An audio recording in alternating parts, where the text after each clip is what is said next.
Yes. Shri Suresh Prabhu. You can speak, yes. Thank you. Sir,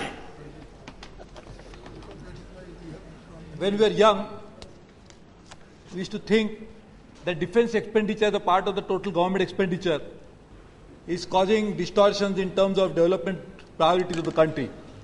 Because we used to think that a lot of money is getting diverted to defense. As a consequence of that, enough money is not available for rural development, for education, for healthcare, etc. But if you look at the figures now, while our GDP is growing at a very fast rate, we have already crossed the $1 trillion mark, the percentage of defense expenditure as percent of GDP is falling year after year. It has already fallen to less than 2% now, and therefore it's a matter of serious concern that on one hand, all our borders are becoming very insecure, the threat perception is rising, the dimension of threat is changing, and seriousness of it is not felt in terms of capturing it in increasing the defense expenditure that is really required, commensurate with this perception. And therefore, this is a very serious matter that on one hand, we realize that we have to have more people looking after our armed forces. We realize that we need more equipment to look after it, but on the other hand, we are actually trying to lose a lot of it. Sir, just not expenditure is good enough to determine to what extent we are actually investing in our armed forces. What is really required is the quality of that expenditure. If you are incurring expenditure for betterment of the people, not for modernizing it, I can understand. But if you just incur the expenditure, just to justify that I am incurring the expenditure, it's not a good point to score. So I would think in the over a period of time, we thought that the army will protect land, the sea will be protected by the navy, and the air, of course, will be protected by Air Force. But a threat perception, as I said, is changing so dramatically that we really need to make sure that not just confine defense priorities, preoccupation of our thinking only to these three limited areas, but we should go beyond it.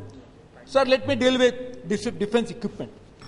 Sir, this is something which should be really ashamed of, that on one hand, all the time we talk about India going to become a superpower. Now, whether we become superpower or something, only time will prove. But today, we want to be superpower, and if we are going to be one, who is going to protect that superpower status? All the imported equipment that we are going to buy from all over the world. Can we become a superpower with imported equipment to protect our defense forces? So, the most important thing that we really need to look into is how do we make sure that we modernize our defense factories, not so that they can acquire more just technical know-how, but how we can use the know-how domestically as well as from outside India to make equipments in India.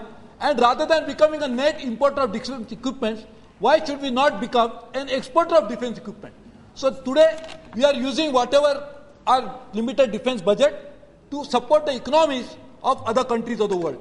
When we import defense equipment, this is what we are actually doing. So every time we see that a president of any country or a prime minister of another country visiting India, he is always accompanied by companies who sell defense equipment.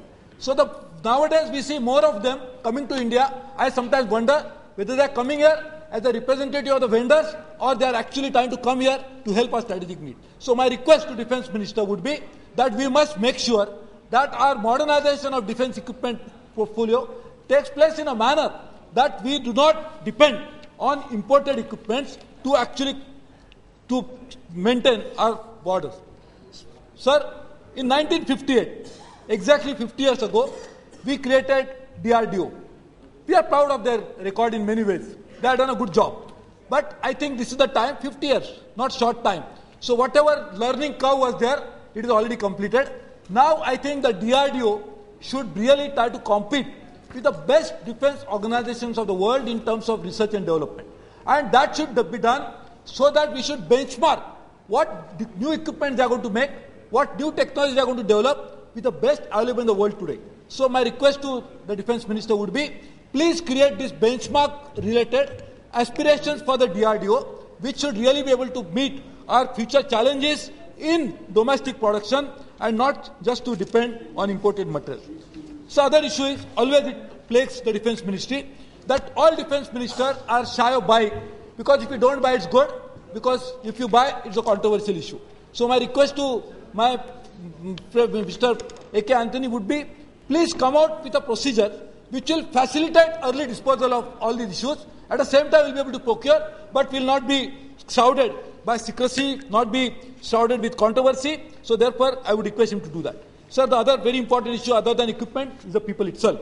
Sir, intake is falling dramatically.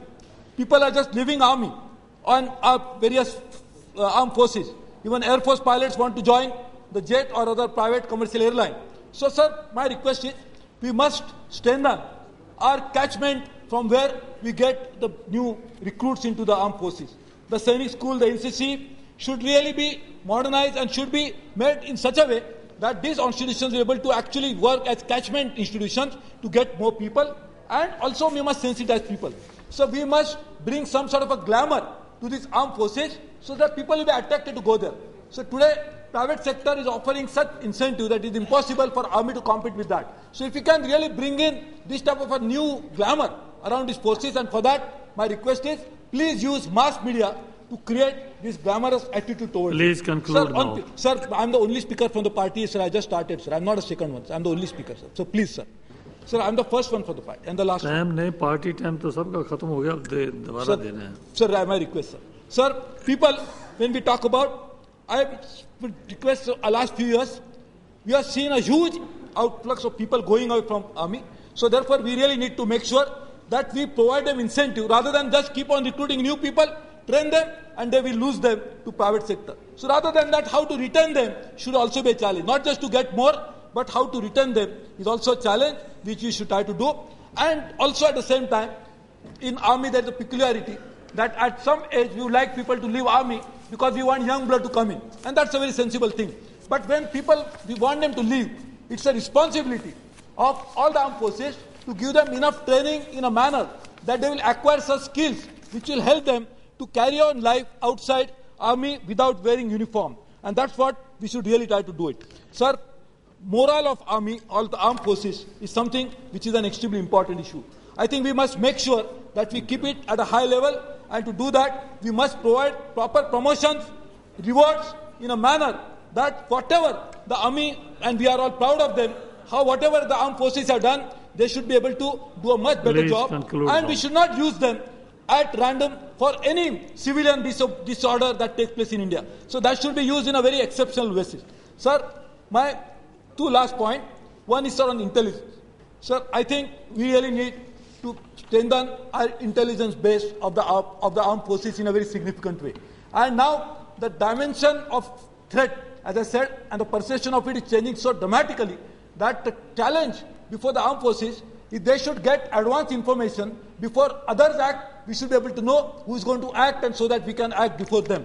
And if you want to do that, we really need to strengthen it, and for that we really need to bring in a lot of synergies between our various intelligence institutions, and that's what we really need to do. So we need more technology, but at the same time we also need more human capital to make this happen. I hope we do that. And so my last point is, I would request Mr. Anthony, the Minister, for one very specific thing. Sir, we need a strategic thinking on many of these issues. Now, I know, as often happens, that government is not necessarily the best place where the original ideas emanate, anywhere in the world, because governments by definition are busy in doing so many things. So we must encourage formation of more think tanks in India. The think tanks, we should be supported by the government, who will offer them ideas, who will be a sounding board for some of the ideas that government will like them to apply. And I think this is what we should try to do. And if this is done, I think we'll be able to really do a greater service to the armed forces. Thank you. Shri Avinash.